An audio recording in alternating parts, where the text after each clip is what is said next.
오늘의 주제는 주식을 모르는 사람이 주식하는 법입니다. 안녕하세요. 연작가의 라이프 실험실에 오신 것을 환영합니다. 여러분 주식 많이들 하고 계시죠? 제 주식 투자의 결론부터 말씀드리자면 14년 동안 자그마치 3배 수익을 거둬들였습니다. 물론 큰돈이 아니라 용돈을 가지고 있기 때문에 자그마한 금액이고요. 그래서 그렇게 부러워하실 필요는 없어요. 투자한 금액이 적기는 하지만 그래도 제 투자가 성공한 이유를 몇 가지 설명을 드리도록 하겠습니다.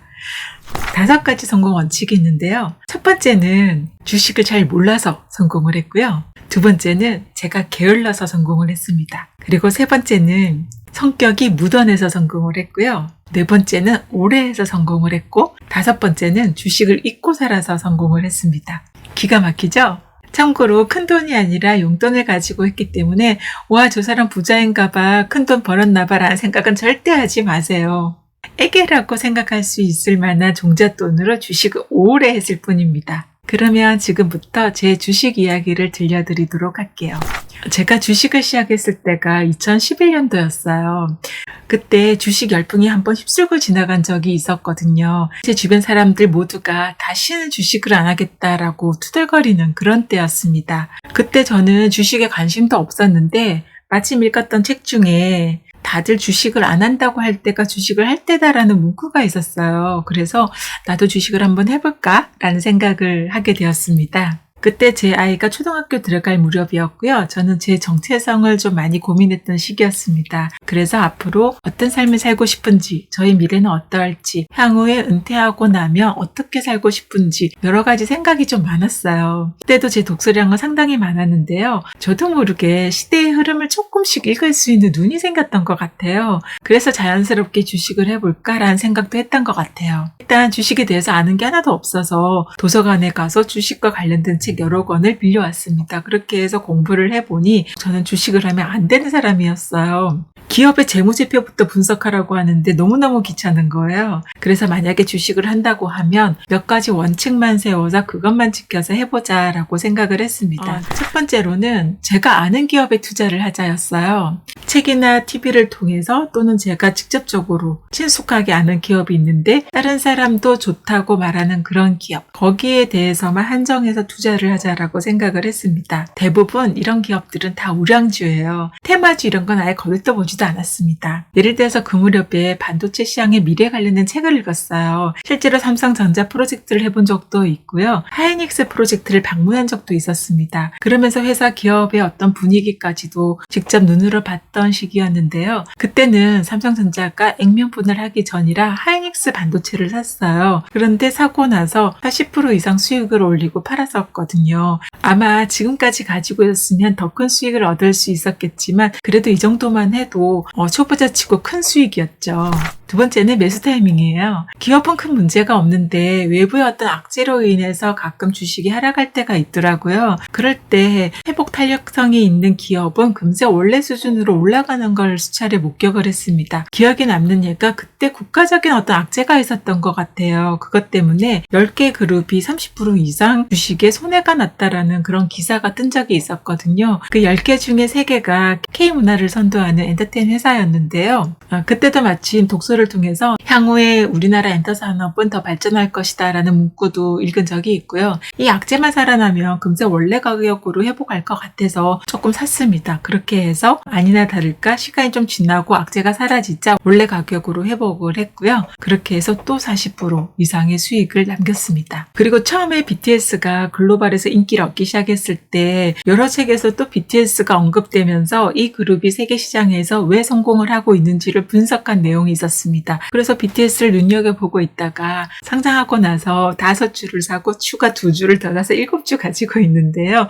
지금 그 7주의 수익이 50% 이상이에요. 티끌모아 태산이죠? 세 번째 성공 비결은 버리는 돈으로 주식을 하자입니다. 아이가 어릴 때 책을 무척 많이 사주었는데 자라면서 이 책들을 중고로 조금씩 팔기 시작했습니다. 10,000원부터 몇십만 원까지 다양하게 판매를 했는데요. 이 돈들은 따로 모아두지 않으면 나도 모르게 다 사라져버리는 돈이었거든요. 그래서 10,000원이든 몇천 원이든 책 판 돈을 한 계좌에 모아두었습니다. 그렇게 몇 년이 지나니까 돈이 조금 쌓여있는 거예요. 그래서 이 돈을 가지고 종잣돈 삼아 주식을 시작을 했어요. 그 이후로도 공돈이 생기거나 용돈 중에 남는 돈이 생기면 그 돈으로 소소하게 주식을 했어요. 어느 정도냐면 주식을 한 주 사기도 하고 두 주를 사기도 해요. 어차피 그냥 두었다가는 소소하게 써버릴 돈이기도 하고 큰 금액도 아니어서 주식으로 망한다고 해도 아깝지 않았습니다. 만약에 제가 투자 목적으로 큰 돈을 넣었다면 아마 안달달했을 것 같아요. 네 번째는 주식 계좌에서 돈을 절대 빼지 않았습니다. 이 돈은 제 머릿속에서 아예 지워버렸어요. 매수 과정에서 만약 수익이 나면 그 돈으로 또 주식을 사고 배당금이 떨어지면 그 돈으로 또 주식을 샀어요. 14년 만에 처음으로 제가 주식 계좌에 얼마의 돈을 넣었는지 궁금해서 찾아보니까 겨우 19번 입금을 했고요. 그 금액 합해봤자 얼마 되지 않아서 깜짝 놀랐어요. 그리고 이 금액이 3배로 불어나 있었던 거죠. 또 하나 제가 하지 않은 대표적인 행동은 주식 앱을 잘 들어가 보지 않는다는 겁니다. 이건 권장할 만한 행동은 아닌 것 같은데 저는 솔직히 귀찮아서 잘 들어가 보지 않았어요. 바쁘게 살다 보니까 제가 주식이 있다는 사실도 잊고 있고 심지어는 1년 동안 단 한 번도 들어가 보지 않은 적이 있거든요. 매수 타임 이런 거 보지 않고요. 그냥 시장가로 사버려요.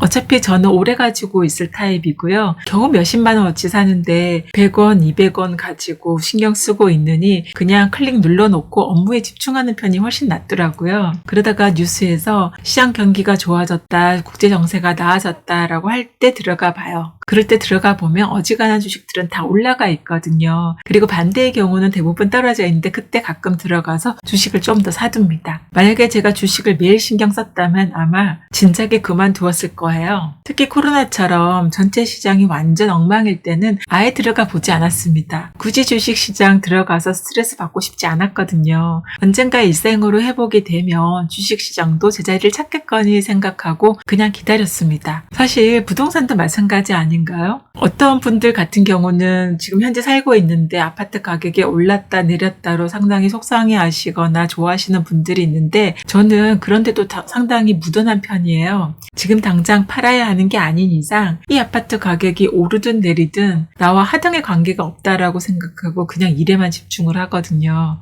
그러다가 뉴스에서 이런저런 소식을 전하면 그때 한 번씩 쳐다봐요. 그러면 그때마다 올라가 있는 거 확인할 수가 있거든요. 이렇다 보니까 저 같은 스타일은 절대 단타는 못해요. 책에서 주식을 오래 묵혀둔 어떤 미국 할아버지 사례가 종종 등장하는데요. 조금씩 사서 오래 묵혀두었더니 나중에 큰 부자가 되어 있더라라는 사례였습니다. 아쉽게도 우리나라의 주식시장은 미국과 달라서 상승폭은 비교도 안 될 만큼 적고 배당금도 적어요. 그래도 책에서 이런 사례를 통해서 제가 배운 건 있는데요. 성장 가능성이 있고 망하지 않을 기업을 골라서 오래 가지고 있다 보면 훗날 수익이 나 있을 것이고 그 속에서 복리의 법칙이 있다라는 것이었습니다. 최근에는 해외 주식도 관심이 가서 제가 조금씩 모으고 있는데요. 완전 소꿉장난 수준이에요. 한 주, 두 주 이렇게 사고 있거든요. 그래도 또 10년이 지나면 티끌 모아 태산이 되겠지라고 생각하고 있습니다.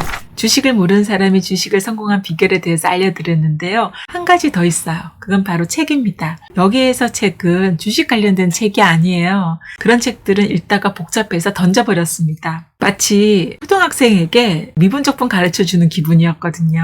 오히려 인문학이나 과학, 철학 같은 일반 책들이 훨씬 더 큰 도움이 되었습니다. 이런 책들이 뉴스와 만나서 현재 또는 미래의 흐름을 읽는 눈을 안겨다 주었거든요. 주식을 모르는 사람이 손해보지 않게 도와준 1등 공신에 독서가 있는 건 분명한 것 같아요.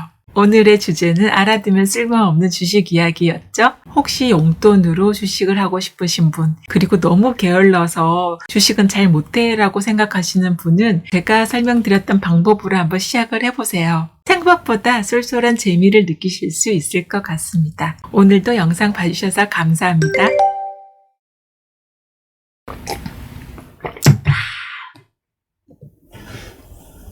오늘은 주식이 모르는 사람이 주식하는 법에 대해서 알려드리려고 찾아왔습니다.